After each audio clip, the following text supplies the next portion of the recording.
Hello and welcome to That's Entertainment, our weekly show where we look at all the interesting entertainment news from last week, this week. Now onto some important tech news. The Wall Street Journal reported this week on the fact that Google, Facebook, and Amazon now collect more than half of all the ad dollars spent in the US. According to a provisional analysis by the ad agency Group M, the triopoly increased their share of the US digital ad market from 80% in 2019 to a range approaching 90% in 2020. Beneath the shift are changes driven by the pandemic, more time spent on computer screens, more e-commerce, a jump in new business formation, and a steady improvement in the tech giants' ability to demonstrate a return on investment. The increase in shopping and spending on Google, Facebook, and Amazon's platforms is adding to their already voluminous data on users, giving them even more appeal for advertisers that look to target their messages. The growth in online advertising last year came as every other kind of ad spending shrank. Double-digit declines in TV, newspaper, and billboards, according to Group M. And those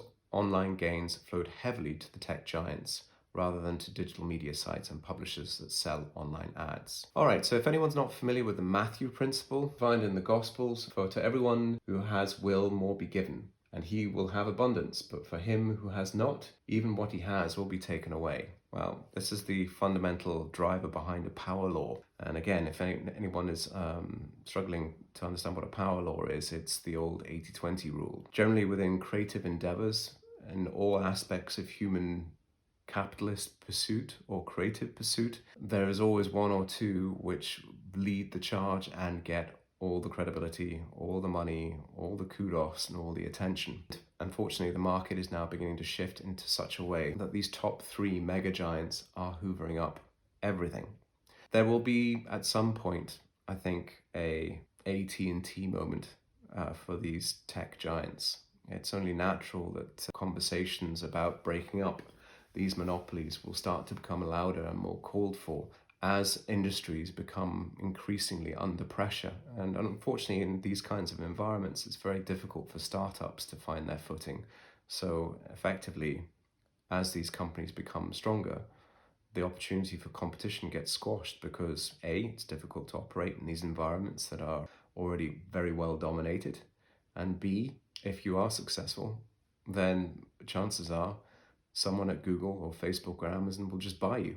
The big media companies aren't taking any of this news lying down. Variety reported this week, big media companies are paving new paths for advertisers to buy inventory in both linear TV shows and their streaming counterparts. Madison Avenue is funneling more of its dollars into so-called programmatic advertising that is keyed via software to appear in front of specific niche audiences, and is eager to test the addressable commercials that can be sent to car buyers or expectant mothers via setup box or smart TV. So programmatic advertising, this idea of keyed exchanges and ads that was very hot with video 4 or 5 years ago, is now open to TV. And as TVs become more connected, then so does the intelligence behind the advertising. So, one of the big things that we're going to be seeing, particularly with the likes of companies like Roku on a major buying frenzy right now, is that as you're watching ads on these AVOD services, as they're increasing, the ads will be increasingly targeted towards you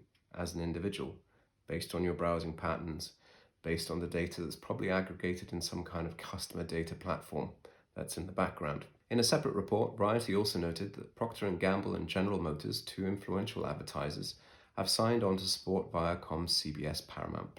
AT&T announced that it had secured $80 million from sponsors of a new ad-supported HBO Max, which is slated to debut in June. One buying executive said demand for the early HBO Max deals was so intense that some agencies got shut out. The AVOD model is going to come like a steam train through the technology that's available to both consumers and audiences. I think that's going to be probably the one thing that will be quite hopeful for the market once the number of subscriptions begins to hit 3 or 4 on average for most people.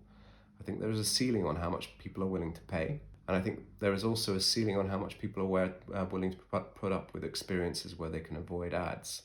Ultimately, we could be seeing the likes of Netflix having an ad-supported model as well. And I don't think that's too far away, to be quite honest, with this level of competition coming out of the market. Steve Tomsic, Chief Financial Officer of the Fox Corporation told investors the company over time expects the advertising revenue we earn on streaming outlet Tubi will exceed the advertising revenue we generate from the Fox broadcast entertainment network. That's a pretty interesting take on the future of the AVOD model. Walt Disney Company said earlier this month that ad sales at Hulu and ABC.com and other direct-to-consumer businesses rose by 47% to $882 million last quarter, not far from the $984 million that came to ABC. And Laura Molan, president of the Advertising and Sales Partnerships, said that NBCU will be seeking primetime TV rates for ads that run on its Peacock streaming video service. As audience data gets better in these services, as segmentation becomes easier, as delivery of ads becomes more tailored, it's going to be an absolute boon for advertising.